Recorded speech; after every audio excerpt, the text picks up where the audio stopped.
What is a battle belt and why do I need one?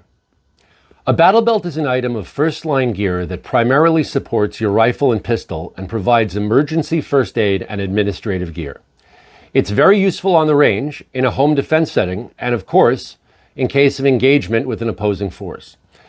Battle belts have evolved considerably since their inception in the early 2000s, having been inspired by the Alice packs and load-bearing vests of the 70s and 80s, and are widely used today by the Spec Ops community.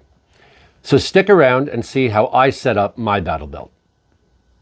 Now would be a great time to like this video and subscribe to the channel.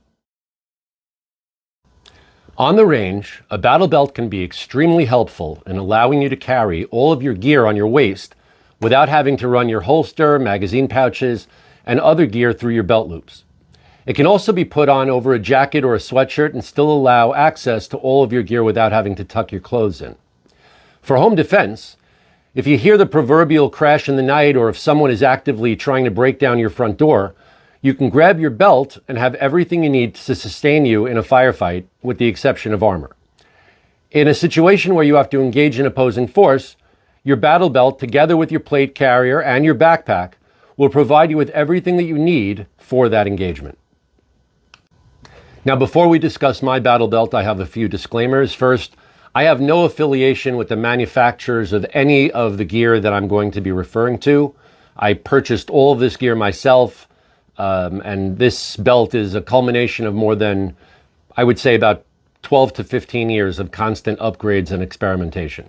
Second, the reason why I use this particular gear is because it works for me and for my specific mission parameters and objectives currently. This video is a guide. You need to adjust and adapt the belt setup to fit your needs, whether you're law enforcement, active military, private security contractor, or a responsibly armed civilian. Now, rather than my standing and wearing the belt so that you can look at my crotch for the next 15 minutes, I'm going to keep the belt on the table and I'm going to try to show it to you the best I can this way. I'll adjust the camera angle. So the first thing we're going to do is talk about the belt itself. The belt is manufactured by Safe Life Defense. It's a 2-inch, very rigid belt. It's got 2 lines of MOLLE webbing. My old battle belt was a Blue Alpha gear and inner belt and a T-Rex shell. And I upgraded to this I would say about 2 years ago, and I really like this setup. Normally, this setup comes with an inner and outer belt. The inner belt is Velcro, and you would typically pass the inner belt through the loops on your pants and then secure the outer belt to the inner belt. I don't have it set up that way for a couple of reasons. First, very often I slap this on over a jacket or a heavy sweatshirt or something like that, and I don't put it directly on my pants, so that doesn't really work for me. The other thing is the Velcro is supposed to simply keep it in place, and I have installed on the inside, if you can see, there you go. I've installed this this pad, which the pad is originally not meant to go on the inside of this kind of belt. It's there's a sleeve on the back that you're supposed to run through. It's a thinner type of belt. I just I had some Velcro sewn onto the back, and I basically rigged it so that I can put it on the inside. This belt is fantastic for 2 reasons. Number one, it provides you with some padding so you have extra comfort. More importantly, number 2, it also provides you with some non-slip, I guess is the best way to describe it, material on the inside of the belt, so that it's sort of like friction padding, and the belt stays in place. If you're running, if you're jumping, if you have to go prone, if you're crawling on the ground, the belt really doesn't move once it's on. So that's as far as the belt goes. We'll talk about the holster next. This is the Safariland 6354. It is on a UBL mid-ride bracket with a QLS mount, and this accommodates my Glock 19 or my Glock 17, which is my duty gun. The Glock 19 is my regular carry gun. It also obviously accommodates it with an optic and with a light. The nice thing about this holster, this is probably the quintessential combat holster. It provides you with, it's a single level retention. It's the ALS retention system that requires you to press the nub on the side to release the pistol. If you don't press the nub, the pistol's not coming out. So the pistol isn't going to fall out if you're rappelling down the side of something, if you're fast roping out of a helicopter, if you have an engagement where you have to put hands on somebody but you're not drawing your weapon, they're not going to be able to get it out of the holster unless they know how to work the holster, and it won't fall out accidentally. So it's excellent for those purposes. It's also a very, very sturdy holster. I've been using this holster for, it's got to be at least 5 years now, and I really like it. As far as the nub goes, the only upgrade to the holster I have is O.A.T.S. Defense makes an add-on nub. So basically it's an extender to the piece that's already on here, and it just makes it a lot easier for your thumb to catch it. So when you're drawing, it's a very, very natural, as soon as you have purchase on the firearm, you just sort of slide your thumb down and it just releases the gun very, very easily. And then I have a little bit of skate tape, like friction tape on there, for two reasons. First, it just gives me a little bit of tactile feedback as to where the nub is. And also it makes it easier to press it down if your hands are wet or for whatever other reason. So that's the holster. Now let's talk about the leg strap. This is manufactured by T-Rex Arms. The leg strap is there because due to the fact that this is a mid-ride holster, when you're running, it tends to flap a little bit if it isn't secured with something. This secures the holster tight against your leg so that it doesn't move. In addition, again, if you find yourself prone, crawling, rolling around on the ground for whatever other reason, it keeps the holster tight to your body. I try to run the belt as slick as possible and as compact as possible. Sometimes you see people with 2 and 3 layers of magazines and all kinds of other craziness. I don't think that that's such a good idea. If I have to get in and out of a vehicle, if I have to, get in and out of tight spaces or whatever, you don't want a lot of stuff sticking out everywhere. So that's as far as the holster goes. Okay, I try to keep the belt as slick as possible, so I only have things that I need, nothing that I don't need. So the next item I have is my blowout kit. The pouch is manufactured by High Speed Gear. I think they call it a blowout pouch. It's really, really fantastic. I have on one side a tourniquet that's just bungee corded on the side. On the other side, there's a needle decompression kit in the event of a pneumothorax or a hemothorax. Inside, you just pop the buckle, and then you can grab this tab and pull it. I'm not going to yank everything out now, but inside I have a 4-inch Israeli compression bandage, 2 chest seals, a package of hemostatic gauze, Z-fold gauze, and another compression sponge. And that's everything inside there. That'll stop your bleeding from a limb, you're bleeding from a joint or a junction, and you're bleeding from chest or back. So basically you need everything to stop the bleeding and to relieve pressure in the event of internal bleeding, within the lungs. I also have a push knife in the back of the blowout kit. This is made by a Cold Steel. It's a small blade. I am not in any way a knife fighter, but in the event that for some reason I can't draw my pistol or rifle, or I get knocked down, or for whatever the reason I got somebody on top of me, I can reach this with either hand, and this will help me create space. I can stab at the soft bits in the face, the neck, the sides, eviscerate, but also use it to create space and back an assailant up so that I can then draw my pistol or make use of my rifle. So that's those in the back there. It's easily reached by either side, and it's in a Kydex holster, or I guess sheath, that has pretty good retention. If I'm in a fight on the ground rolling around, is it possible that this is going to come out? Maybe, but probably not. I've actually practiced quite a bit with rolling around with somebody, and not in a good way. And I've never had an issue. So that's it as far as the blowout kit goes. I keep nothing on the direct small of the back. I leave that clean. One of the reasons is because if you're sitting in a vehicle or if you get knocked on your back, you don't want to land or sit on something hard or bulky. It's a good way to suffer a pretty serious low back injury.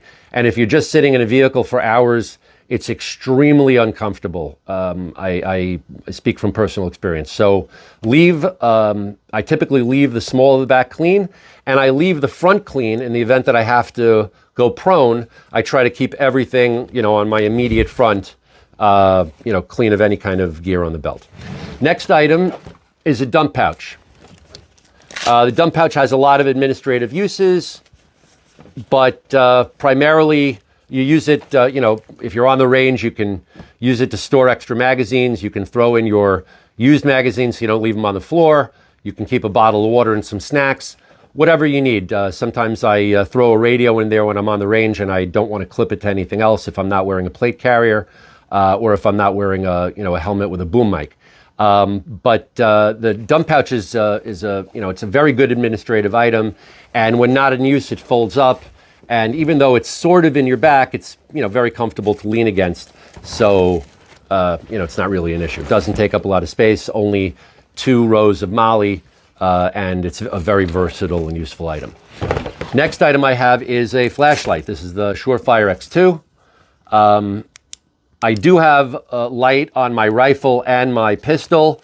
However, this light is meant to be used for administrative purposes. If I need to look for something, if I need to identify someone, or for whatever other reason, if I need to use a light and I don't want to be pointing my gun at whatever it is that I need to light up, I use that flashlight. So that's a flashlight. I have a multi-tool right here in a taco, basically I just jerry-rigged this. It's a regular taco pistol magazine holster.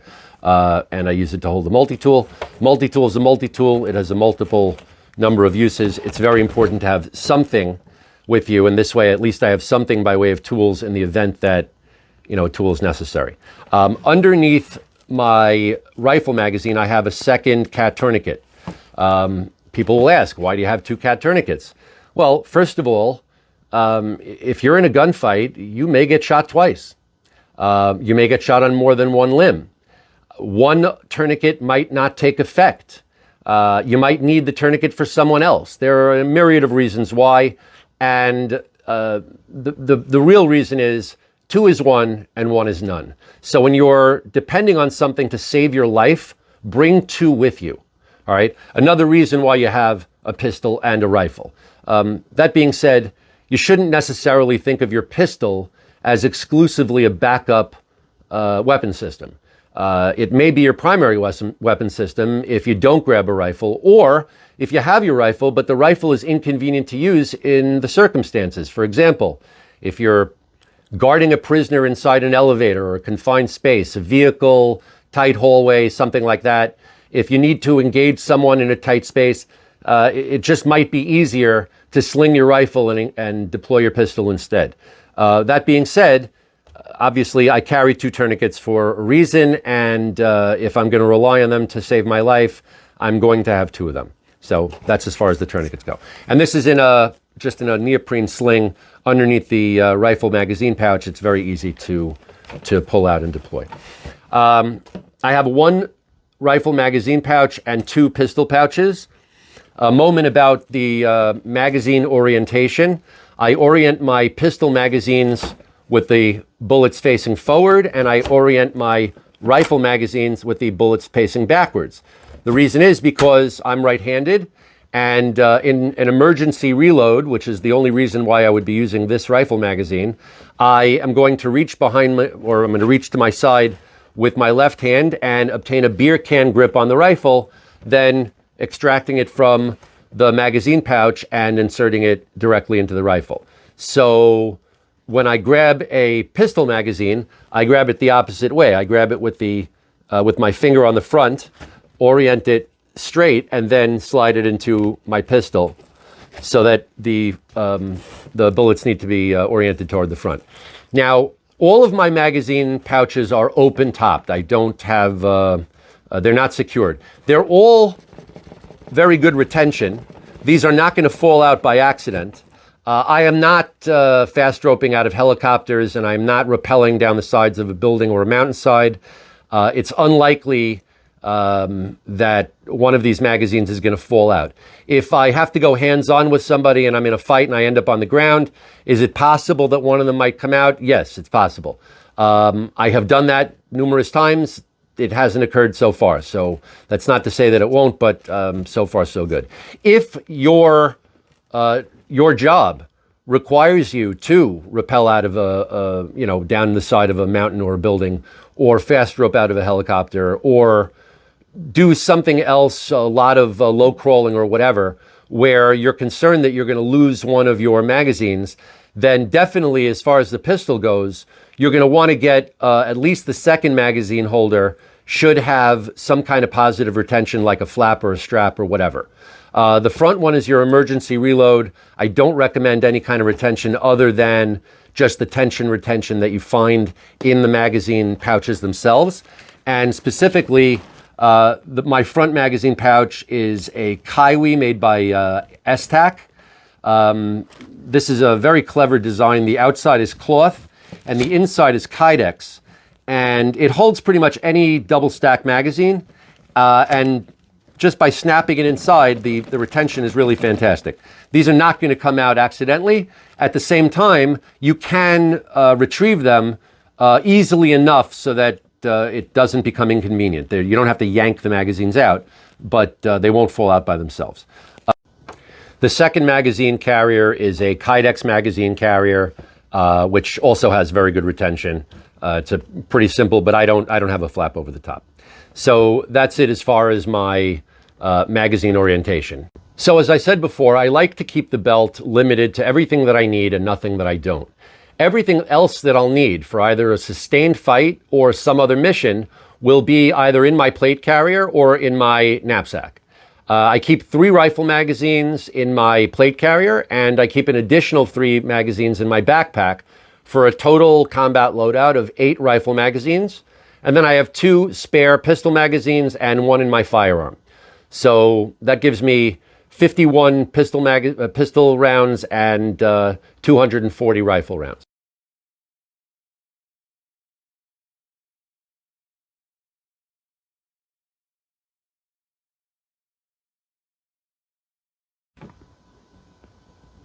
Well, that concludes our battle belt setup video. Thank you very much for watching. Please like and subscribe if you haven't already done so, and please post all of your questions and comments below. We're very interested in your feedback.